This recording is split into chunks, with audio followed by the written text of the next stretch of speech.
outmoded interpretation. It goes back to Genesis chapter 3. I will put enmity between you and the woman. The devil hates the woman. We see that in all cults. We see that in the old Mormonist cult, in which women is treated as lower than the rights of a man. In fact, many Muslims tell me that Islam treats women properly. Islam is very fair with women. I have but one question to ask and a challenge that no one was able to refute. There are many Muslims who marry non-Muslims. It happens all the time. People fall in love. Now, how often do you ever hear of a Muslim woman marrying a non-Muslim male? Rarely ever happens. Why? Because if a woman who's a Muslim marries a Christian or a Jew, she is to be killed by the family. But a male can marry a Christian girl as many as he wants, no problem. Why? Could there be a double standard there? It's always the case everywhere I go. An American woman, a Christian, marries a Muslim male. In fact, that's kind of stupid to do, because Christ himself said, do not be unequally yoked. Both cause death. Satan is the causer of death. He is the one that caused death in the garden. In fact, the name of Allah and one of his 99 names is Al-Mumit, the one who causes death. Al-Makir, the great deceiver. And all these names that is attributed to Satan, what is attributed to Satan in the Bible is attributed to Allah in the Quran. Both condone rape. In fact, the rape epidemic in countries in Europe, when Muslims are raping European girls, is immense. Take the city of Malmö in Sweden, second or third largest city in Sweden. They sell chastity belts there for the girls. It is horrendous what happens. North African males, Lebanese males in Australia, a major epidemic in Australia, where Muslims are raping girls and the clergy are approving of it. Say, well, if you show meat, cats are going to eat it.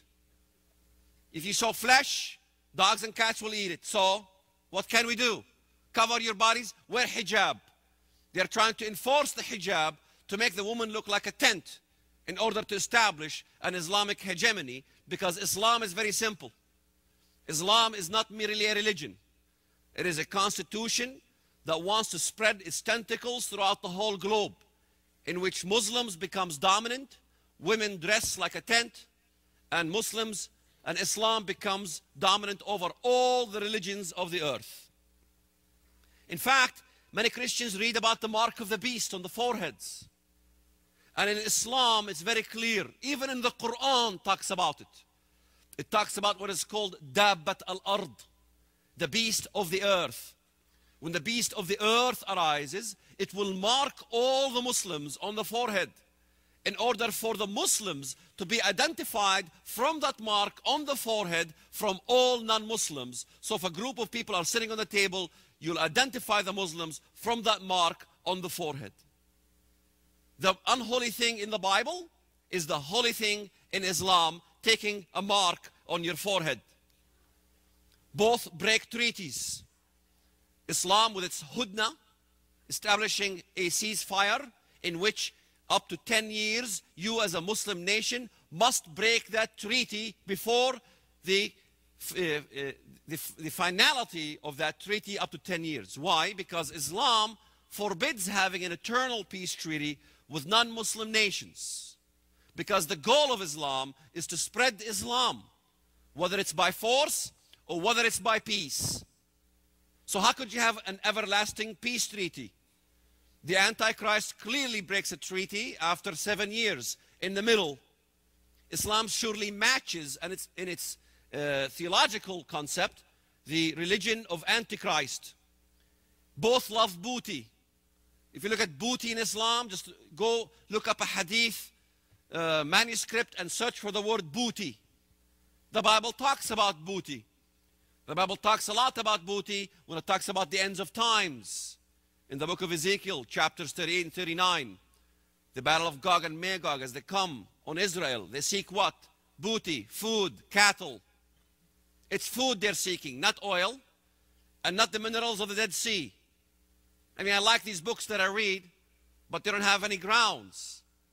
The Bible says food, it means food. For years, I've been telling my wife, the price of food is going to increase. In fact, a couple months ago, I stashed my storage with a couple 100 pounds of wheat, a couple 100 pounds of rice, a couple 100 pounds of pinto beans and what have you. And sure enough, my wife thought I was crazy. A month later, boom, the price kind of doubled. I knew that the food is going to go up. The depletion of the food will continue with tsunamis and things like that, because the book of Revelation tells us clearly, do not harm the wheat and the wine. What part of that is unclear? Both lead a Turkish-Iranian invasion. In fact, the Prophet Muhammad clearly said that you notice the coming of the Mahdi of Islam when he leads an invasion coming from Khurasan, and that is in Turkey. The Turkish flags will come. And I have a whole list of things that I've documented in my coming book, God's War on Terror. I have also a video series that discusses these elements in detail, because 1 hour is not enough. It takes really hundreds of hours to go through this whole thing. The book ended up 750 pages, and that's condensed. Just to compare to you the eschatological elements in Islam as I learned them versus the eschatological elements that I learned in the Bible as I was searching the Bible. It was shocking.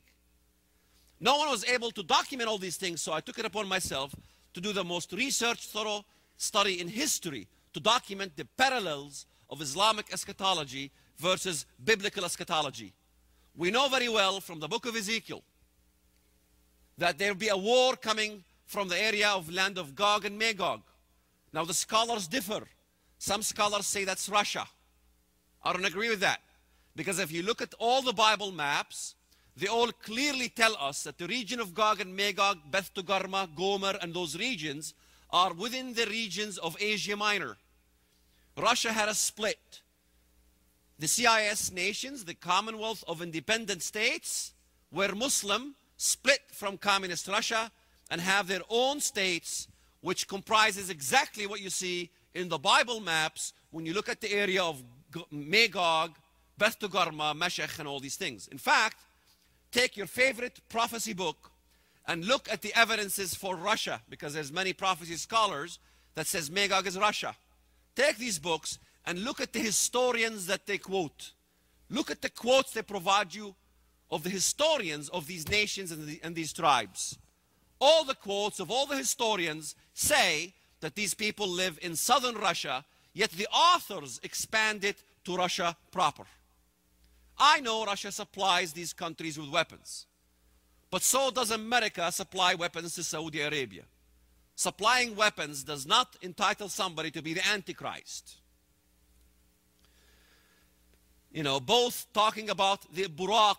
In fact, Muhammad talks about his ascension into heaven via this being called Al-Buraq, which looks like a bird or like an angel. He wants to ascend into heaven. In fact, the story of Al-Isra wal-Mi'raj. Look it up on the internet if you don't believe me. Isra and Mi'raj, like mirage. The ascension and descension, as the Prophet Muhammad supposedly ascended unto heaven.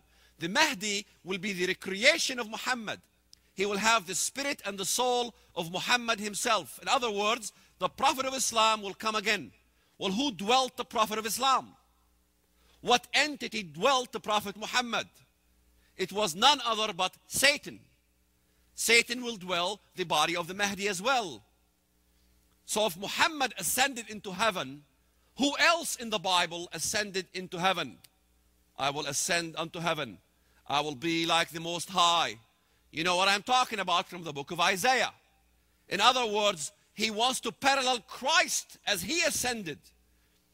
Christ ascended unto heaven. He sat on the right-hand side of the Father. In fact, Muhammad sits on the right side of the Father.